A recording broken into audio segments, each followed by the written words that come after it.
Hello and welcome to the YouTube channel. We drop videos, multiple videos per week. So if you want to not miss out, press subscribe and ring the bell and leave us a comment. What's the question for today, boys? Oh, which terrible former manager which former player would you like to see manage Leeds and be terrible at it? There you go. Let's get into it. The following podcast contains some strong language and some very average opinions. Any references to actual people are wildly inaccurate. It's probably best if you don't listen at all. The Roaring Peacock Podcast.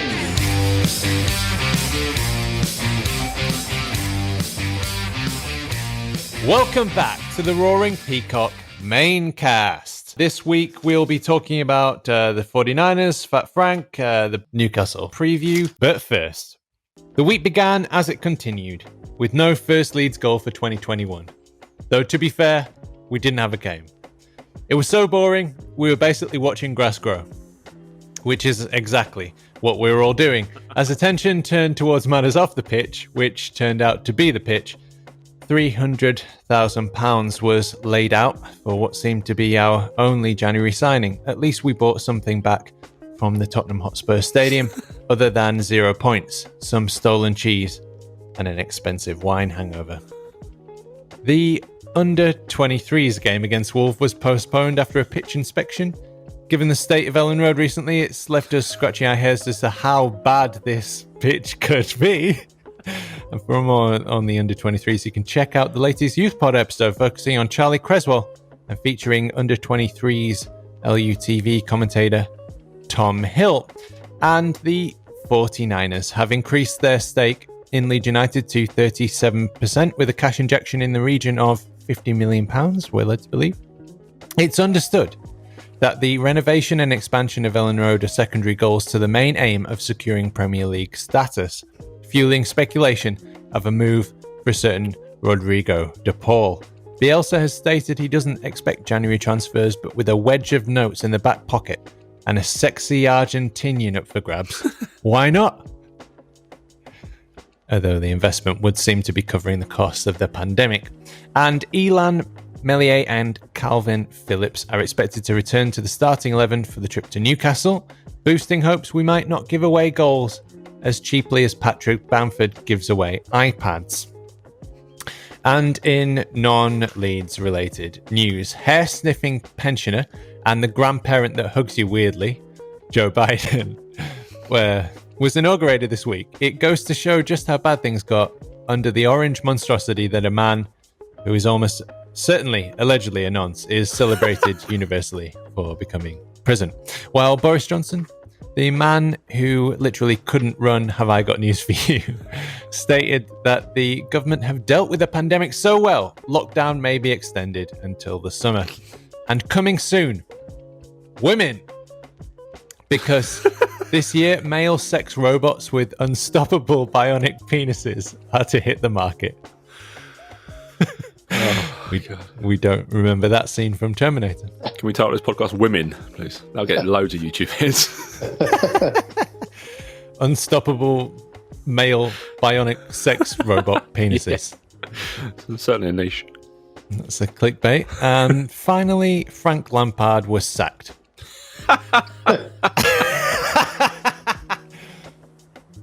It's a shame because he was doing such a fantastic job. The best bit, when he realizes ink doesn't work on his tear-soaked P45. So thank you very much for joining us. My name's Adonis, and it's a very good hello from me. And joining us to discuss all this and more is our man on the post, Russ. In Frank we trust, then, now, forever. And our groundskeeper, Barney. Hello. Can't say much to that. How's the week, fellas?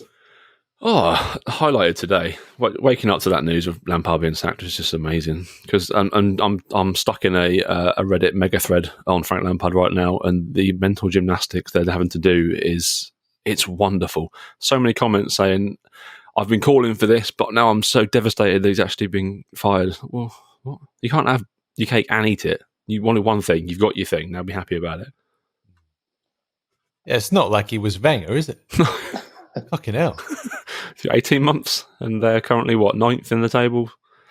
6 points ahead of us, having spent more than we've spent in maybe our entirety in one summer. Haven't they spent what Leeds is actually worth or something? If it was what Leeds were worth in the Championship. So if you put it into perspective, that's just fucking ridiculous where they are in the league. Yeah. Thomas Tuchel's the favourite to take over, who has a history of falling out with big name players. So this is going to go swimmingly for Chelsea. Yeah. I can't wait for him to take over. It's going to be great.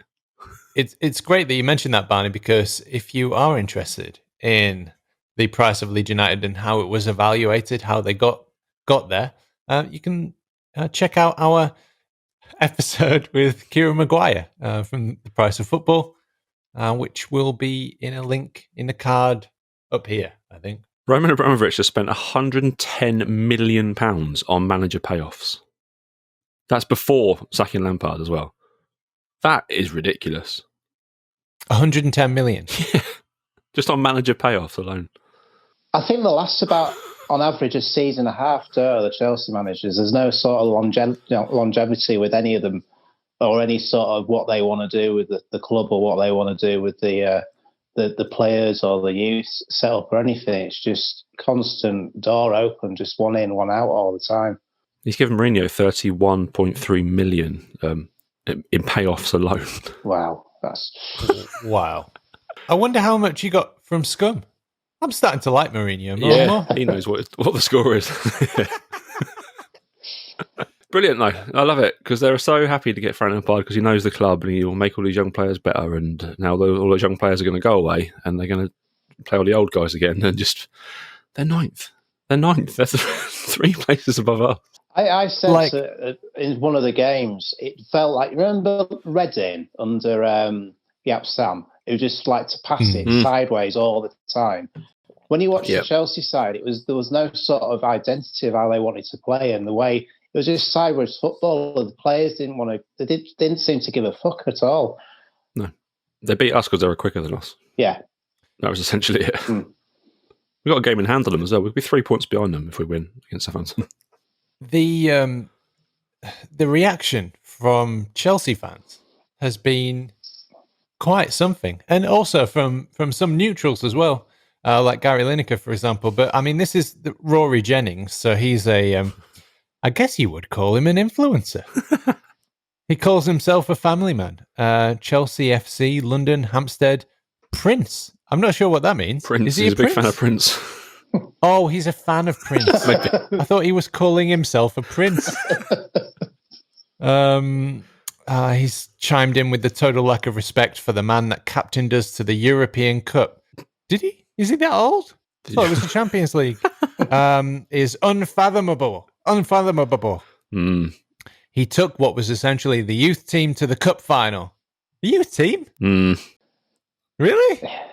I top doubt that. 4 and the last 16 of the Champions League. They've done this during his first blip, and because Abramovich's 2 new toys are playing badly. 2 new toys? He spent $250 million, didn't he? Yeah. The fuck are you on about, Prince Jennings? Oh my! I think it just typifies a typical Chelsea fan. So self-opinionated, they think they should be getting everything all the time, and there were nothing before Abramovich came in. There were nothing, and they were about to go bust. Yeah, exactly. Bates had run them into the ground. Henry Winter's been my favourite today. I think he assumes that Lampard's dead, because his tweets about him have been his eulogy. One of his tweets was, when the pandemic finally eases, the Chelsea fans are allowed back into Stamford Bridge. They will remind the board of their love for Frank Lampard. He made mistakes, sure, young managers do, but he cares deeply about CFC. If only every player there shared his passion for the cause. Fuck off, Henry Winter. Jesus Christ. Is there going to be a minute silence? Black armband. Are they going to retire? I wonder if they're going to take those banners down. Yeah. Are they going to retire his shirt number? Exactly, Barney. Man City should do it just to troll him. They did it with Jude Bellingham, didn't they? What did he play? Five games for Birmingham or something? Ridiculous. Let's have a look. Gary Lineker reports that Frank Lampard will be sacked by at Chelsea FC today. Utterly ludicrous. After his first bad run. I thought he had a few bad runs in his career. He did run around, didn't he? Anyway, it was always going to need time given. So many new signings feeling their way into a new club. Feeling their way? Are they fucking blind, Gary? Patience being a virtue is seldom recognised in this sport. They never learn. They never learn, do they, Gary? But here's a question for you. If this was Bielsa who came into the club in the Premier League and he had a bad run and he got sacked with the amount of money that we spent, would there be the same uproar? I think we know what the answer would be to that. The media would be delighted. Exactly. If he was gone. Yeah, they'd be over the moon about it. I think the comparisons with Bielsa are, Bielsa it's the redemption story of Leeds United, isn't it? That's a 16-year story in the making. Yeah, he deserves a statue, that man. And I know. Oh, is it? Has Lampard got a statue? No, it probably will have though. But I was saying Bielsa deserves one. Sorry, yeah, Bielsa deserves one. Yes, definitely. But I mean, fucking hell. I know Lampard was a great player for them and whatever, and he lifted the European Cup, as Prince Jennings reminding us of. But it's not the same, is it? It's not like Lampard's done a fantastic job as a manager. He's been terrible. Yeah, he did worse at Derby than the previous manager. Fair enough, he got into a playoff final, but they lost.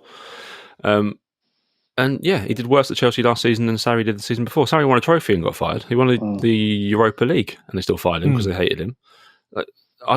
It would annoy me so much to be a Chelsea fan because what's the end game of all this? It's 2 years and then someone else is in. Like, I know Bielsa's year to year, but I feel like there's some sort of succession plan planned down the line for when he does go. I reckon they've already got a list of managers they want to approach. They just seem Chelsea are now just going to go for Thomas Tuchel because he's out of work and he'll just come in and do a job because he's been at PSG, so he's a big flashy name rather than getting a proper manager. They should approach someone like Ralph Hasenhüttl at Chelsea, at Saints, who's doing a really good job on a limited budget. But no, they won't do that because he's not fancy enough for them.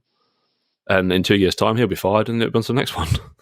I think it's about potential, isn't it? Like, that Chelsea squad should be challenging for the title, especially this year when it's a free-for-all. Yeah.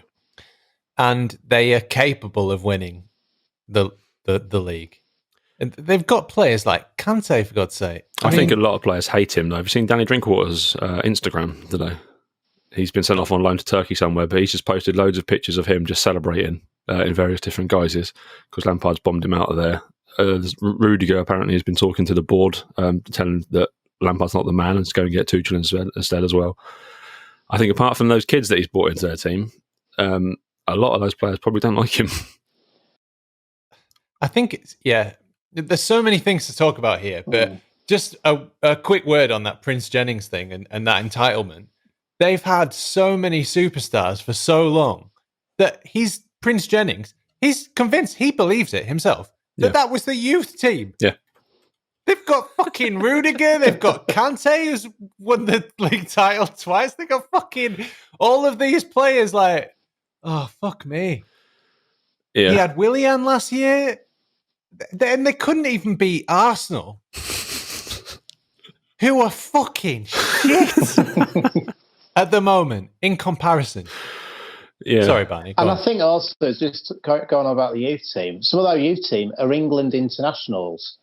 It's not like we're using our youth team who've only played a handful of games in the Championship, let alone in the Premier League. Kids we've poached from other clubs around the world are now part of our youth team. Yeah. The big issue here as well is that Chelsea, it's always the players that have run that dressing room all the time. And when they don't like a manager, they down tools and the board say, right, we'll just get a new manager in. And it's wrong. It's why are the players dictating what happens at the club? It's happened for far too long at Chelsea. To be fair, if I was a player playing under Lampard, I'd fucking down tools as well. Fuck him. Yeah. I'd be in the overseer as well. This guy's a cunt. Fuck him off.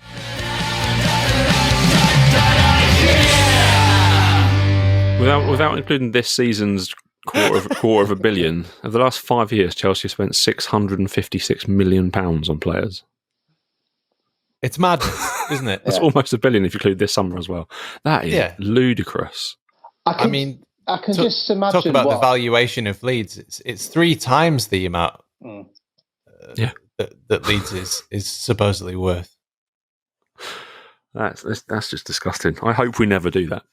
As much as I want us to be challenging at the top of the league, I hope we never spend that much money on players over 5 years. Because I want it to be more organic. I want us to get there, like kind of how we did at the start of the O'Leary era before we started spending money on players we didn't need. Do it organically with the youth team and with clever signing, £7 million on Mark Viduka, that sort of stuff. That don't just go and spend 40 million on the big name player. Get the player that's going to fit your team and work. Like that's what I think. That's what Bielsa does, and that's why I like him. I mean, who would be the equivalent of Lampard at Leeds? Strachan? Yeah, probably. Somebody like that, isn't it? Yeah. I don't want Strachan as manager. Good God. No. I suppose it's similar to when McAllister took over in League One. It turned a little bit sour with him, didn't it? And for me, you should never have a legend of the club coming back as a manager, because there's not many players that have done well as a manager out of the club they've been a legend at. It just turns sour. And a lot of our current older players that are current managers are terrible as well. Harry Kill down in League Two, and Lee Bowyer, if he's still at Charlton, he's done all right, but this job's too big for one of those sort of players. Yeah, I don't want any of those sort of players. Lampard wasn't allowed to say goodbye to his players either, which is even more funny. Oh dear! I think he said enough, hasn't he? Yeah. He walked out of the office with his box with his a picture of himself celebrating in front of the fans, and that was it. Yeah. Had to hand his work phone in. There you go. See you later. Left a massive shit in the changing rooms and fucked off. Yeah. In the boardroom. Where does he go? Where does he generally go? Because there's no way he gets another Premier League job, is there? And I don't also think that he would accept the job in the Championship either. I think he thinks he's too big for that. He's going to England, isn't he? He's going to replace Southgate, isn't he? God. He is. He's going to fall upwards into the England job. You know he will. Continue to fall upwards in his career as manager. Yeah. Oh, God. He's got. Why not? For me, he's got a bit of the Gary Monk about him, where he'll just drift from one job to another, not actually finishing any sort of project off, and not having a rest in between jobs either. He's a Fulham manager, isn't he? Fulham, Crystal Palace, West Ham. West Ham. Yeah. Jinx! You can't talk now until I say your name 3 times. If you try, I'll punch you. It's going to make a bad podcast. Sorry.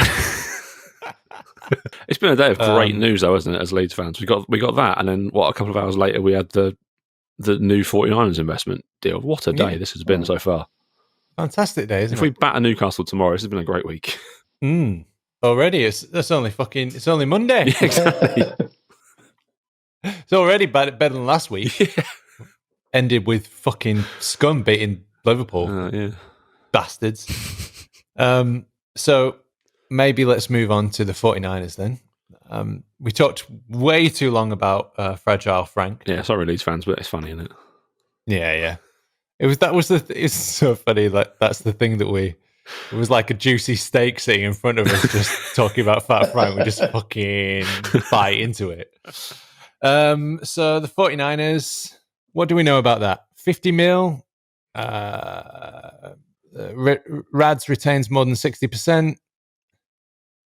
All round a very good deal. I think it's a signal of intent in it. I think it's not going to be many more years before they're are full overlords, maybe. Potentially. Yeah. 50 mil for another 27%. That's good. That's good inflation. We've incurred losses of around 40 million due to the pandemic. So potentially that just goes to cover those costs. Yeah. Potentially. We know they talked about the renovation, which would happen in the next few years, you'd presume, because then they said securing Premier League status is the priority. And I know Bielsa has said that he's happy with the squad, but does that mean that we can dream now about DePaul? That's what I said to my dad as soon as he sent me that notification saying we've sold another 27%. I thought, it's like 7 days left of the window. But then like an hour earlier, Bielsa had said he's quite happy and doesn't want any more sign-ins. Yeah, I think if DePaul, I don't know, because Bielsa seems a very strong-minded person, but if DePaul becomes available and they can make a deal, like, you take him, wouldn't you? What do you think, Barney? I think the money in your back pocket, would it be burning a hole? It'd be fucking burning a hole in mine. For me, I think it's all about staying in the Premier League this season and then building on for next season. I think we'll see big things next season. I think it's all about just concentrating on this season. And the thing is, though, Bielsa's not going to come out and say, yeah, we're going to get to Paul, and then walk out, drop the microphone, kind of thing. Bielsa out. Yeah, I don't think we've known that when with Rads, we've always been quiet on who we're going to sign. But I don't think we're going to get anyone in this window. And to be honest, it's probably the first time in years where I'm quite relaxed not getting anyone in, because I feel we've got a good enough squad to stay up, at least. There's definitely enough there to stay in the division. I'm not worried at all about relegation. And Ravagini said that is the model that they're kind of copying is Leicester. So they survived first year, they flirted relegation second year, then they won the league third year. I'll take a relegation flirt next year if it means we're champions the year after. That's fine. I do feel like, 3 losses in a row, I'd be tempted. If we lose tomorrow, if we lose to Steve Bruce and Newcastle, yes, definitely sign someone. The alarm bells would be ringing loud and clear. Yeah, definitely. You'd have thought. But if we can turn that form around, then we've only got, Leicester and Everton up next. Fucking hell, just sign him. Get him on. Fucking hell, get him on the plane. The thing is, we've been in this situation before under Bielsa, where we've had a few bad runs and you think, oh, fucking hell, we're not even going to get promoted. And then, it's that Leeds mentality. We're fucking 12 points ahead of relegation, aren't we, or something? So, if you think about it, I mean, even Leeds can't fuck that up, can they? Oh, he said it now, hasn't he? Fucking hell. He said it. Oh, God. So we'll beat Newcastle. We owe Leicester one because they beat us. We've already beat Everton this season. We owe Palace because they got incredibly lucky. We battered Arsenal first game. We owe Wolves because they're lucky own goal. We battered Villa as well. We owe West Ham because I think we're going to win the league if we beat all these teams. You know that's going to get clipped, don't you, bud? Yeah, it will do. Even Leeds can't fuck it up for me. It's your Phil Hay moment, Barney, I'm afraid. Oh, dear. Just don't say nailed on and you'll be all right. Radio. Shall we address the elephant in the room, or how do we do this? I think we need to. This can all be edited out. No, I think we need to. Not specifically because of what Barney's gone through this week, but social media etiquette in general, maybe. So I remember being in high school. I remember being, sorry, I was in nursery. Okay, I was a very small child. My mum got called into the principal's office. And what had happened was there was a kid who was bullying all the other kids. And I had got a stick and poked him in the eye. It's not funny. And apparently he stopped bullying all the other kids after that. And the only thing my mum said was, Adonis, don't poke people in the eyes with sticks. Fingers is fine. Do you think there needs to be some kind of stick on social media? Like, if you go around bullying people, then the Twitter guardians, I don't know what you're going to call them. Anyway, they just come around, poke you in the fucking eye. Like, it comes straight out of your iPhone. Like, bang! Stop being a cunt. Yeah. Well, they're quick to ban, aren't they? If you use that word, or you tell people you want to hug them too often and things like that. Like, right, yeah. They're quick to ban you for that, but apparently bullying is just perfectly fine and it can just go on without repercussion. There needs to be tougher things on it, but then how do you police that? Oh, it's not my job. Ross, you're referring to Cookie tweeting that he wanted to hug Boris Johnson to death. Yeah, that's fine. It's just a friendly hug. Yeah, I mean, also, I think that that could be justified. Hey, Boris Johnson, he's missed 5 Cobra meetings. He's probably responsible for I'm being serious here, for the deaths of tens of thousands of people because of his ineptitude and inadequacy at being in the role, but also because he was fucking trying to get his divorce papers in order rather than running the country and dealing with the pandemic. Yeah. So there's justifiable reason there, isn't there? But when there's no reason for calling someone a cunt or whatever words that you want to use, then it's bad, isn't it? It's wrong. It is, yeah. I think, all over some grass as well. I think from my point of view, I mean, people may say that I've not been bullied personally, but when it's constant all the time, becomes when banter becomes beyond that, and it's just constant one person all the time. And I simply don't get it. I mean, I laugh at it sometimes. I just think it's sad that you carry on doing it. But during these sort of times when you're finding life hard as it is, and you go onto Twitter just for a laugh, because sometimes it's just to get away from real life. You can have a laugh with people. You can have a bit of a banter with people. And I mean, for me, I do tweet stuff for attention. At the end of the day, it's social media. Everyone does. It's social media. That's what it's there for. If you're not going to go on social media to tweet something or put a status on Facebook and not get a like, what's the point of doing it?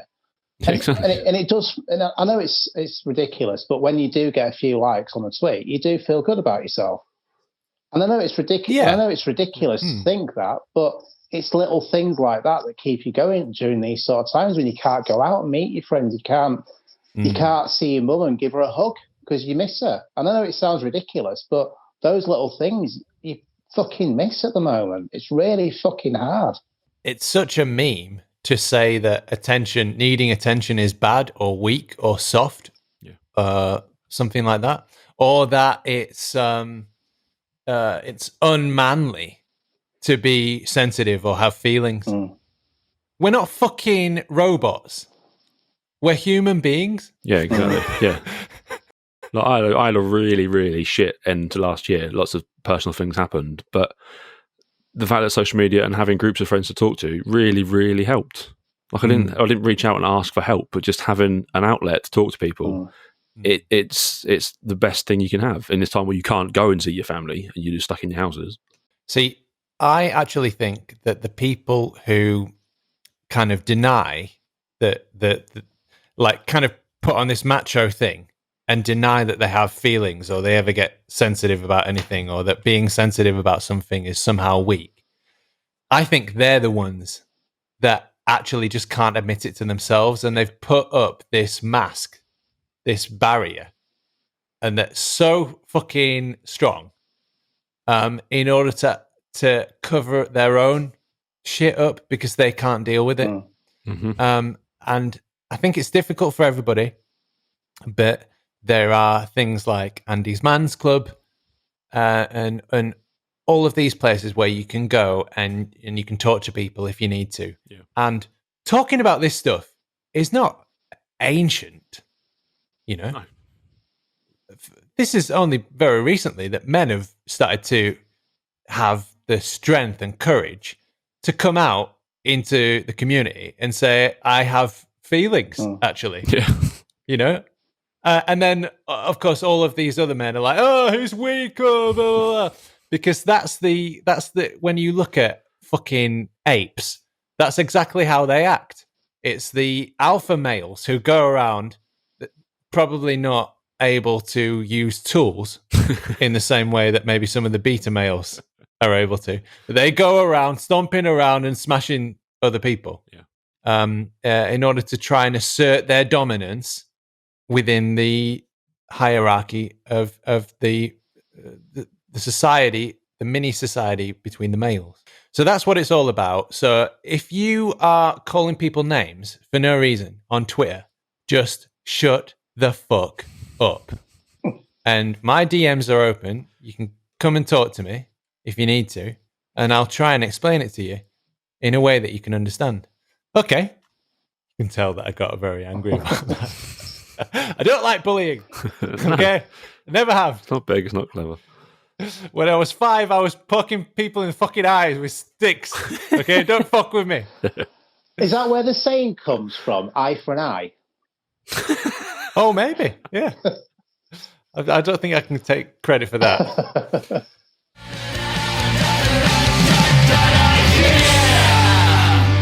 Okay, moving on. So, Leeds v Newcastle.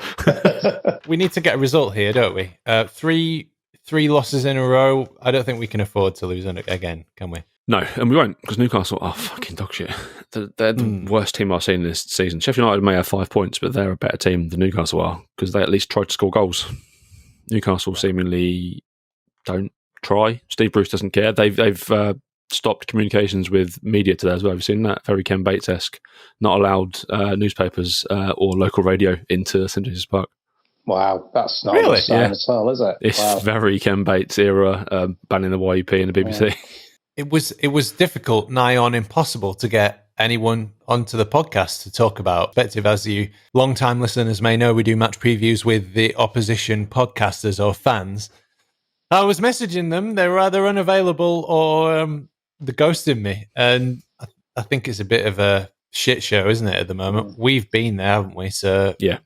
I feel bad sympathise with them. Have we been there? I mean, to be honest, if they were they're selling out and still in the Premier League, and to be honest, the owner is still spending money. That's the thing. They're feeling sorry for themselves, but they've got a shit manager and they've just got an owner that doesn't want to invest properly into the team. They're still spending 15, 20 million a season on a player or two. But I just think that there's no direction there, and it's obvious the owner wants to get rid of it. But the owner's wanting to get rid of it, but also giving them a bag and also a mug as well at the same time. Right, yeah. He's definitely made a mug out of someone.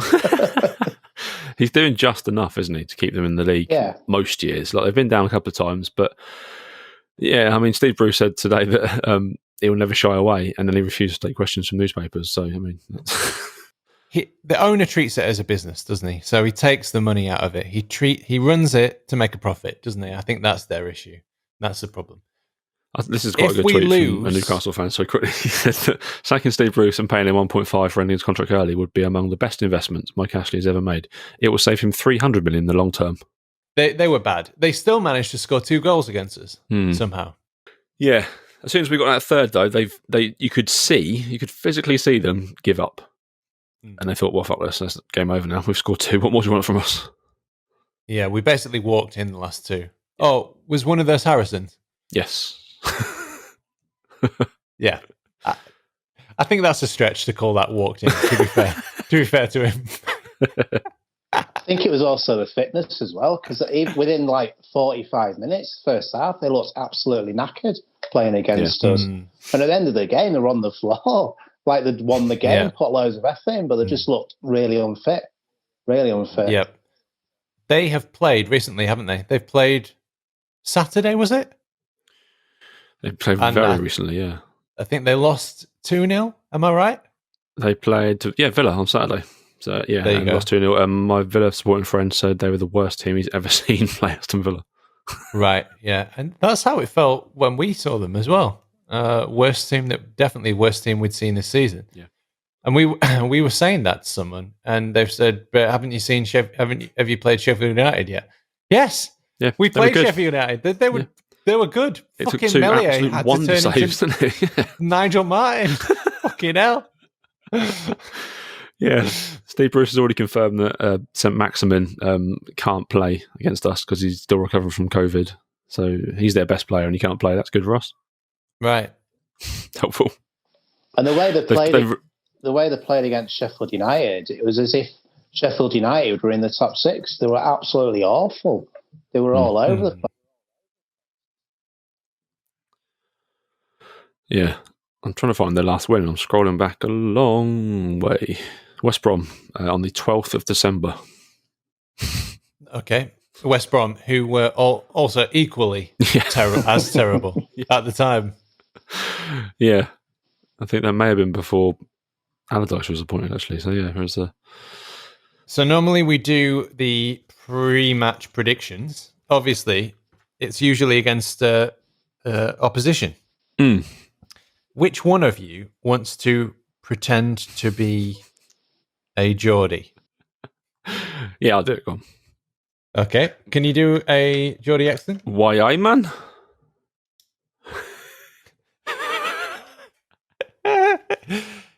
Support the Newcastle. Yeah, up the tune.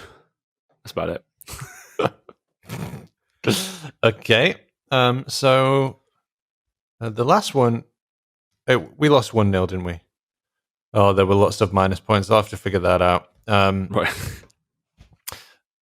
So Newcastle. So what happens here is you get 1 point for correcting whether it's a win, draw, or loss. You get 2 extra points for correcting the exact scoreline. You get an extra point for correcting the for guessing the correct goal scorer. And you can play along in the comments if you want. And you will get -1 for each incorrect goal scorer. So with all that in mind, Russ, our Geordie, what is your prediction, man? We are gonna lose 4-0 to Leeds. You got to do the Newcastle accent. I can't roll those words. There's too many. We're gonna lose 4-0. Like, I've got a really good friend who's a Newcastle fan. He'll kill me. Can you maybe say Biker Grove? Biker Grove, and then that'll get you into it. Yeah, I'm not your man for accents, unfortunately. It's going to be 4-0 to Leeds. We're going to lose 4-0, and we're going to have no goal scorers. So I can't lose points for having no goal scorers. Okay, and are you going to guess who will score for Leeds? Yes, Patrick Bamford will score 2. Pablo Hernandez will get 1, and Liam Cooper will score a 4th. Wow. Yeah, You're really from a corner. For those, you're really searching for those minus points there. and Barney, our Leeds representative, what do you think the score is going to be, mate? I think it's going to be 3-0. I think we'll beat them. I don't think it's going to be. Okay. I don't think it's going to be as easy as it was at home, because they probably think they've probably worked it out a little bit. I do think that Rodrigo will score. I think he's due a goal. Hopefully, Click will score as well. All right. And I'm going to go for another Alioski goal. Wow. As a Newcastle fan, I forgot all about Rodrigo.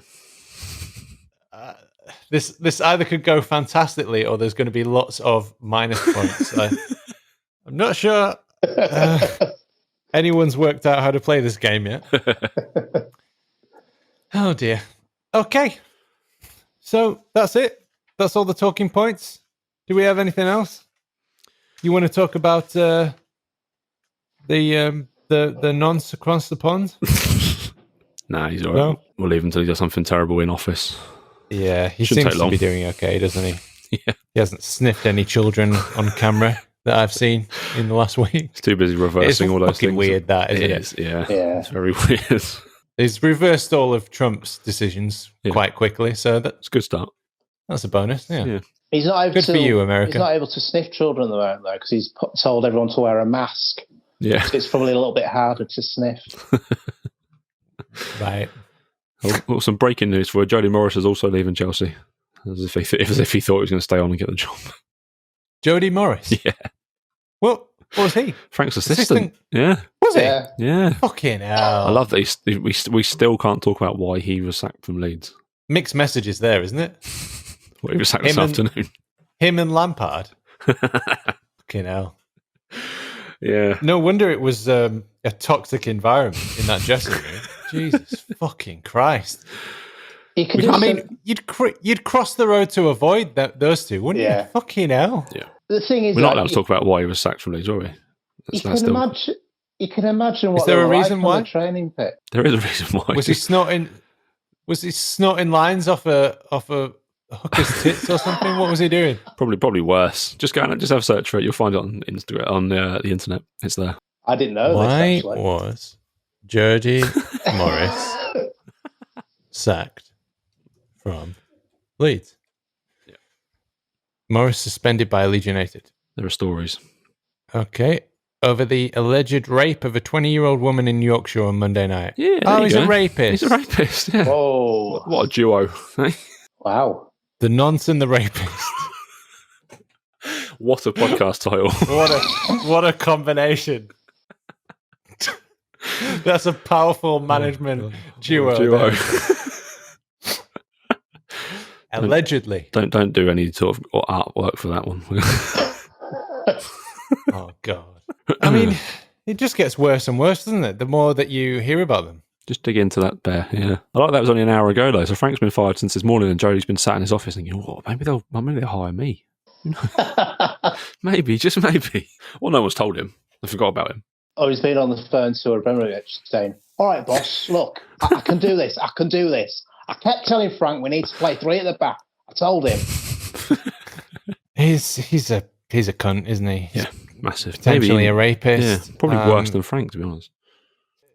Terrible assistant manager, judging by the results that he's got. Yeah. Yeah. When you've got somebody like Frank Lampard, I presume he needs to be the most important person at all times in any room.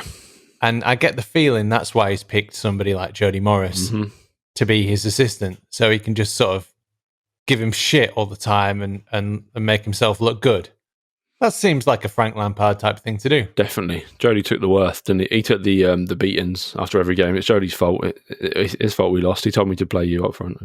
Right. It's similar, if only he'd gone down the route that Dennis Wise went down, which is employing an assistant manager who seemed to know a lot more about football than he did. Right here. Okay. Should we wrap it up then? It seems as good a time as any. Yeah. So it's been an eventful week that really sort of exploded on the last day of it. And so we've got a new pitch. We're watching grass grow, 49ers, Newcastle tomorrow, and Frank Lampard got sacked. So final thoughts? Good week. Looking forward to football being back. I think that little break has definitely helped. I was despondent after the Brighton game, but now I'm looking forward to watching them play again, and hopefully they're raring to go as well. Agreed, Barney? Yeah, agreed. By looking at the presser today, it looks promising that some players are coming back from injury as well. And actually Forshaw as well, which seems, No, don't believe you. Apparently so. This new player is in the youth squad. All right. Should probably highlight him next week's youth pod.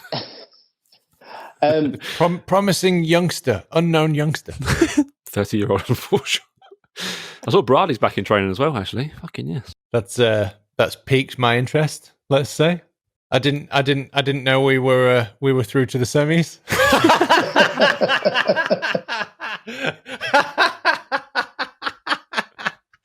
Oh fuck.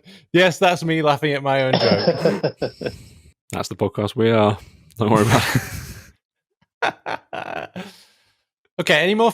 Barney, did you finish your final thought? Final thoughts there? Yeah, just to say, I've got some turf from Ellen Road that was sent to me. I'd like to give it to charity and make some money out of it. So auction for charity. Yeah, auction for charity. So okay. Yeah. If you follow Barney at the very easy to remember at Barney __ 2021. Is that right? That's right. That's right. Yeah. __ 21. BARNEY. You can find out details on how to. Are you really auctioning? No. Okay. We'll give it away on the podcast as a prize for the best comment on YouTube. Yeah, there you go. Or have you thrown it away already? No, I'm actually relaying it like Ellen Road in my garden to see what happens. Very nice. I've got a little light over it just to make it warm and grow properly. Maybe if you practice some keepy uppies on it, you'll suddenly the Bielsa effect will take effect. Possibly, yeah. Will happen and Before Shaw's be like magic. Yeah. Like one of those old school movies where you get the hammer time boots or whatever. Yeah. Rightio then. If you haven't subscribed on your podcast player or on YouTube, what are you playing at? What the fuck are you doing? You're missing out. You're going to miss out. So subscribe, comment, like, watch our videos constantly over and over and over again. Just keep in order to refresh. help us, because that's your only role from now on in life is to help the Roaring Peacock podcast. Thank you very much for listening. I hope you enjoyed it. My name is Adonis, and you can check me at the Adelites on Twitter. It's a very good bye from me, and it's a very good bye from our man on the post at Ross Bell 1984. Stop crying, Frank Lampard. And it's a very good bye from Barney. Goodbye from me, Fog on the Tyne. Come on, Leeds! Most of our stats come from LUFC Stats or LUFC Data on Twitter. You should probably give them a follow, as they're more interesting than us. A very special thanks to Adam Warner, Barney Stewart Cookie, Ewan and Howard Metcalf, Josh Pearson, Laura, Leon and Rob, The Light Show, and all our family and friends.